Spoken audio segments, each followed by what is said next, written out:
Why is it when you are around certain people, you feel drained? Why is it when you go out into public and you are around many people, you may also feel drained? Why is it why there are times where actually being around certain people gives you energy, where you feel you are free to be the real you?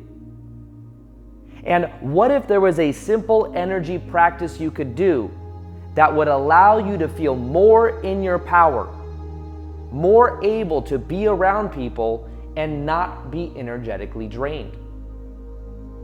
Maybe you're around people at work that you kind of have to be around. Or you're around family members or friends that you feel you have to be around.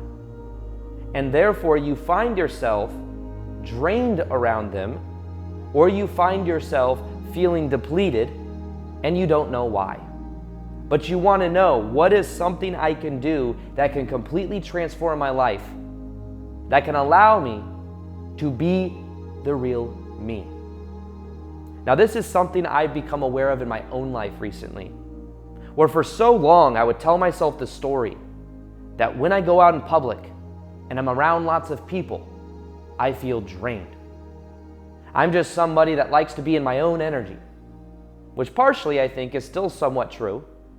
But one thing I've become aware of that is a huge epiphany that has had me look at this in a completely new way is realizing that when I go out in public, there is an energy drain because there's also a subconscious part of myself that feels I need to be a certain way that is different than just how I naturally am. But what's interesting is anybody that you see that goes out in public, that likes to be around people, they usually are people that allow themselves to be their true selves even around people. Even as you think about this right now, do you have certain friends that when you are around, you are yourself? You have this unconditional energy where you can say weird things and know that it might just be funny, but you don't necessarily feel judged. And you're able to actually just express yourself, even if it's just one other person. It may even be your dog. Your dog doesn't judge you. Your pets might not judge you. You might have a little lizard that just sits there and perches on your shoulder or something. That just came to my mind. I was like, just visualized a lizard on the shoulder chilling. And imagine that lizard's just chilling. It's not judging you. And you're like, I love the lizard. I could just be myself. I think one of the reasons we have unconditional love for many animals is because they have unconditional love for us, and we give ourselves permission just to be our real selves. Now, what's interesting is you might have one or two friends in your life or more where you can be yourself. And what's interesting is when you're around these people, you might feel more alive. You might feel more free. And then you might say to yourself, well, why is it when I'm around all these other people, I feel drained? Now, often what can happen and what the trap is some people say, well, the reason that is because my friends are good people and all these other people want something from me. All these other people have these demands of me, or all these other people just use me. The thing to become aware of, though, is that energy dynamic and that story will keep you attracting people into your life that play out that pattern. And the power of this is realizing that instead of an us versus them mentality, which is what I had for a long time, because I would tell myself that I am the kind of person that just needs to be in my own energy.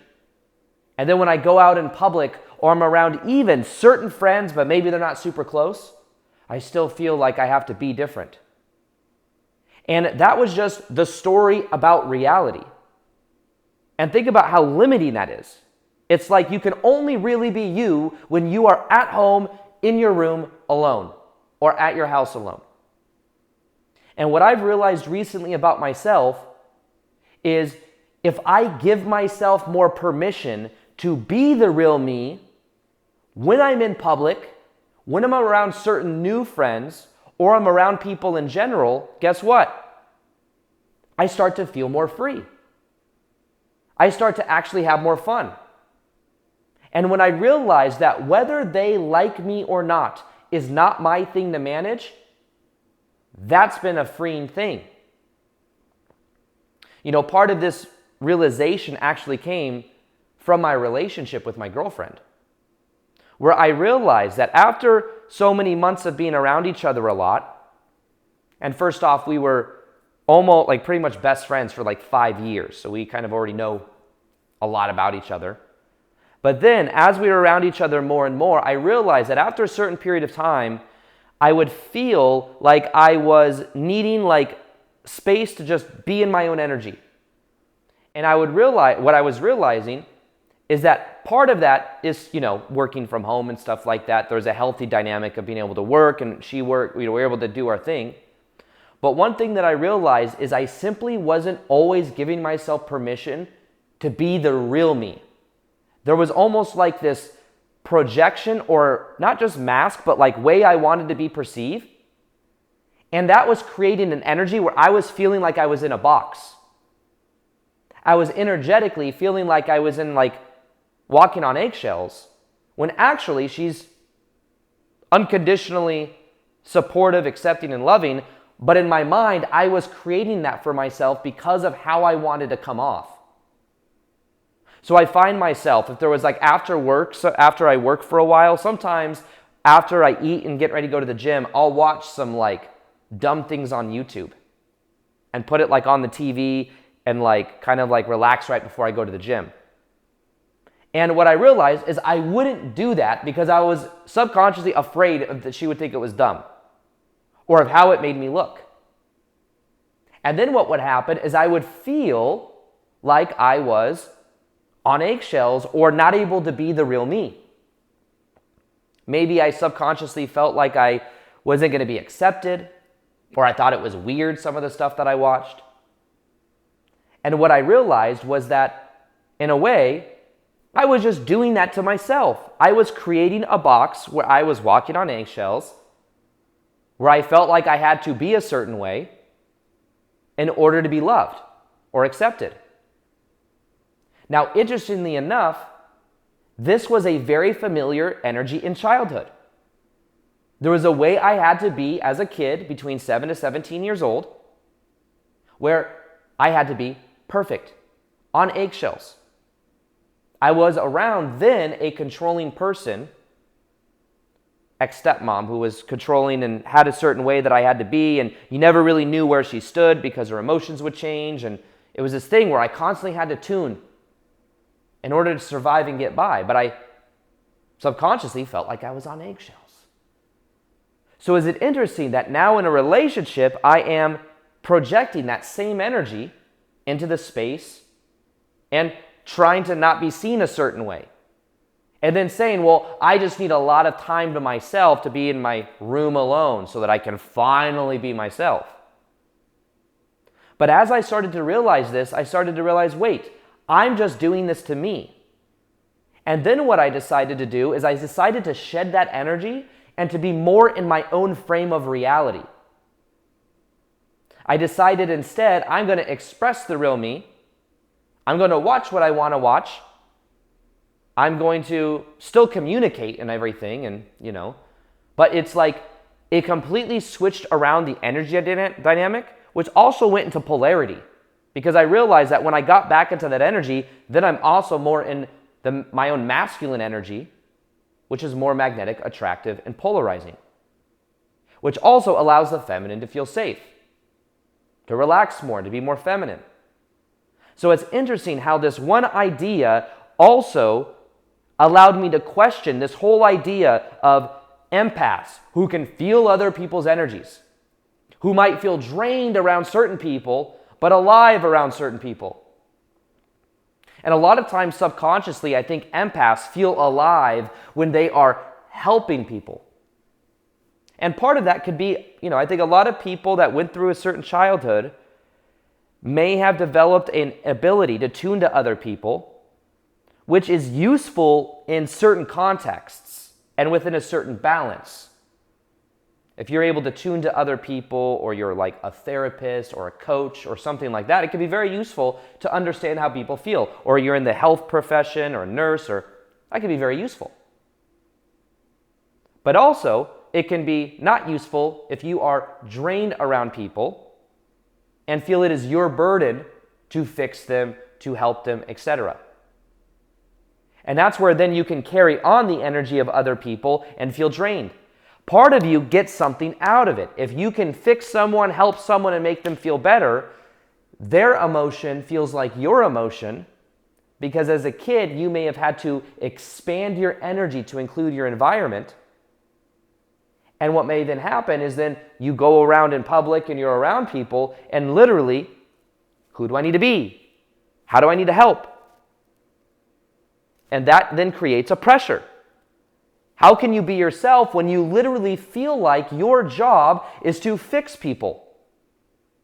Your job is to absorb the energy of people. Your job is to ease the tension for people. You see, when you believe that's your role, and you believe that that's who you need to be to survive, you're going to feel drained around people. So something to look at here is your relationship to relationships. Your relationship to people. Because people with relational trauma will be people that only feel safe and comfortable once they close their house door. I can finally be myself. But my challenge to you today is, what if you could give yourself more permission to be the real you in public, around acquaintances, around certain family members that maybe you haven't been yourself around. And as you are that real version of you, guess what happens? You start to feel more free. I remember one time I was hanging out at this place, actually here in Austin. I'm in Austin right now for a little bit longer. And I was at this place where I was getting IVs done. And I was with all these kind of entrepreneur friends and just people that were acquaintances. And there was this one guy there that was like a new guy I was getting to know. And I remember this moment where this guy owns a company. He's actually been on Joe Rogan before, and he has a company that has to do with like stem cells and stuff here in Austin. And I remember talking to this guy, and I remember that at one moment he was talking about stem cells and stuff, and I had this idea that popped in my head. I was like, I wonder if stem cells that come from certain people that have a certain genetic past. So for example, is there a difference in value of stem cells for someone that has had a lot of trauma or a lot of pain, or stem cells from somebody that doesn't? Because I was thinking of epigenetics and kind of ancestral energy. It was this esoteric thought that I had. And I had this option where I was going to bring it up or not. And it was just a weird idea, right? But I remember in the moment, I was like, no. Yeah, this is an esoteric thought, and some of these people I'm around are very grounded entrepreneur people that might not be into this esoteric thing around energy, even though I think it's also science. Because that was my okay, if you put someone else's stem cells into your body, well, what's their genetic energy, history, stuff like that. That was the thought process. And I remember I had an option to share that, and then I almost didn't. But then the last minute, I was like, you know what? It's authentic for me to share this. I was like, what about this? Is there a difference between this and this? And I kind of laid it out. And he thought about it for a minute. He's like, I have never thought of that. He looked intrigued by it. Not that he's like, my whole life has changed. This is the most interesting person I've ever met in my life. Oh my God, you're so cool.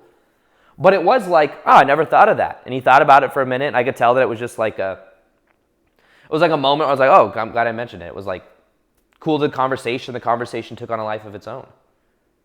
But I remember that moment where I had the choice to kind of hold myself back or to express something, where the fear is that if I express this kind of weird thing, and if I express the real me, I could be seen as a weirdo, could be some form of rejection, or I don't know, could be some weird thing, who knows.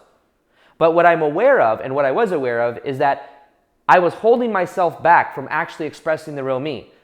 I then expressed the real me, and it was actually met with more unique like connection and thought-provoking conversation. Now, there are times you might share the real you when especially you've been living for a long time not sharing the real you, and it might be that some people don't get it. Well, guess what? That might be the filter that allows some people to fall out of your life that no longer resonate with that real authentic you that you are just now giving yourself permission to feel and be. So a huge part of this video of what I'm talking about right now is understanding that maybe the reason you feel drained isn't just that they are draining you. Because a lot of times when people feel drained around people, they might say it's them, but really they're subconsciously choosing to give away their energy by giving away their frame, and therefore then they feel drained. They are tolerating being around people that may, of course there's some people that do take energy or are entitled or are a lot of energy to be around. But it's your choice to give out that energy. It's your choice to expand your field to include them. And they are actually serving a purpose because they are acting in alignment with the way in which you believe people are. But when you take the energy back, which is maybe what this video can allow you to do, take your energy back and put it into yourself. Put it into yourself, giving yourself permission to express the real you. To put yourself out there where, yes, somebody else could reject you. Somebody else could think you're weird. But that's not your thing to manage. Just like if even in my relationship, I wanted to watch some weird show, and then my girlfriend was like, this is weird, I could be like, that's me. I'm weird. I like some, I watch a lot of food on YouTube and stuff, and not that that's weird, but sometimes it's like these people that eat like crazy amounts of food. I think subconsciously, because I was deprived food as a kid, there's this thing where, I manage my diet I'm pretty mindful of what I eat, but like sometimes I watch these things where these people can eat these incredible amount of food, and I just love food. I don't know, I don't know if it's a subconscious thing from my shadow where it's like, as a kid, food is deprived, so as an adult, I love food, but also I watch people eat. It's just weird. I don't watch it all the time, Don't think I'm that weird, okay? Just a little weird. But all in all, I can own whatever it is. Just like I could own if I was sitting getting the IV and I was like, oh, step, and then they were like, that's freaking weird. I'm like, oh, just a weird thought that I have. Move on. Not, oh, what you say means something is wrong with me. Do you see the difference of that internalization there? So really, where the power really is inside of you by tuning to more so the value of being authentic over the value of validation. And that validation is who you believe you need to be supported and accepted. And my thought, the thing I want to provoke inside of you is that it's no longer your job to manage what people think of you. It's no longer your job to ease the tension in someone's life. It's not that the payoff you might get from that is, as a kid, to do that meant more survival. It might have meant as a kid that you felt safe. But what I'm offering the invitation to look at here is that now you can feel more safe in you being the real you because that's what you value, authenticity over validation. And what then happens is, as you validate you to be you, regardless of what other people think and feel, and as you begin to express that in the world, you will then begin to get a new reflection. You will then maybe have some people that don't resonate with you. That's okay. That's a natural filter for reality. And in its place, you may attract people that resonate with the more weird you, the more blunt you, the more authentic you, etc.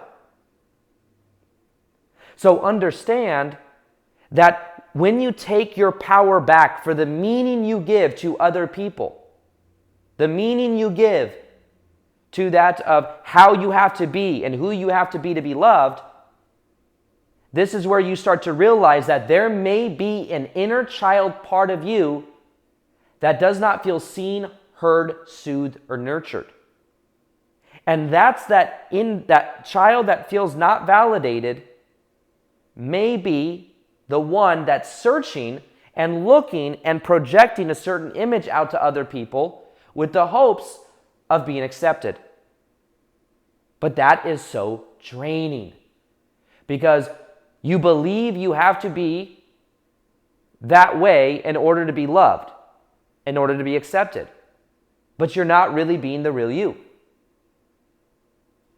You know, it's interesting. Sometimes I'll talk to people that will, say like what drives their actions might be, they're in a certain career, for example. You think of culturally, someone that's like in a certain career where they're like, parents are like, you will be doctor. You will be a doctor. And you're like, I don't want to be a doctor. You will be a doctor or a lawyer or something very important. You will be perfect. You represent me. I know growing up that I had to be, my dad's a firefighter, fire investigator. So growing up, I was a firefighter kid. Well, guess what it meant as a firefighter kid? To my dad, at least. I had to present him. I had to tuck in my shirt and comb back my hair. I had to be a certain way. Could not be in trouble. I had to be goody-goody because I represented him. And interestingly enough, there was then this pressure that eventually I began rebelling against. I did eventually rebel against it. And eventually, my dad would pull up your pants as if like I was sagging my pants. I wasn't sagging my pants, but I had to pull up my pants up to like my freaking belly button, be a little nerd. Pull up your pants, comb your hair to the side. Which kept, I can't just be me. And then eventually, after my dad divorced my ex-stepmom, that was when we started to have more freedom too. So it's probably connected to that too. That's probably a certain way you thought you had to be good or to be a certain way as a firefighter probably also went into his marriage with an ex-stepmom that had really high standards.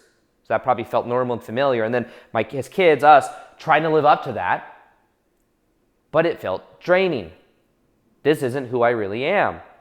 But it may have started the pattern where it's like, I'm the firefighter kid. I have to be a good boy. I have to tuck my shirt in and comb my hair to the side. Felt responsible. But then guess what? End up feeling drained. End up as a mechanism tuning instead of dad being there. Who do I need to be? And then going back to this analogy of people that are like, well, my mom and dad will not accept me or be happy for me unless I have this certain type of job and I get this certain degree, etc. And the thing that I like to point out to some people is a certain part of what's called individuation. Something Carl Jung talks about. Part of becoming a self-realized human is individuating and deciding who you are. Not who mommy and daddy want you to be, who you are. And what if, as a soul, they came into this life and had you as a kid, and part of the gift you get to give them is to help them learn how to unconditionally love you. Not that it's your job to make them unconditionally love you, but to give them the reflection that, yes, you want me to be a doctor, you want me to do this, you want me to do that, but here's who I really am, mom and dad. And that tension that you might think, as a survival mechanism you need to manage, may not be your thing to manage. Instead, that might be the lesson, the gift you get to give them. But guess what?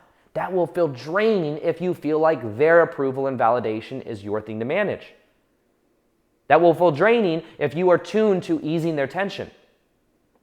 But your lesson might be to let them have their perspective, to know that you tune to more yourself and are giving yourself more permission to express the real you. You want to hear a funny story that just popped in my mind? I'll tell this story. I may have shared this once before. When I was first I turned 18, and I was trying to create this individuation with my dad, where for a long time, tuck my shirt and comb my hair to the side. My dad started to loosen up a little bit.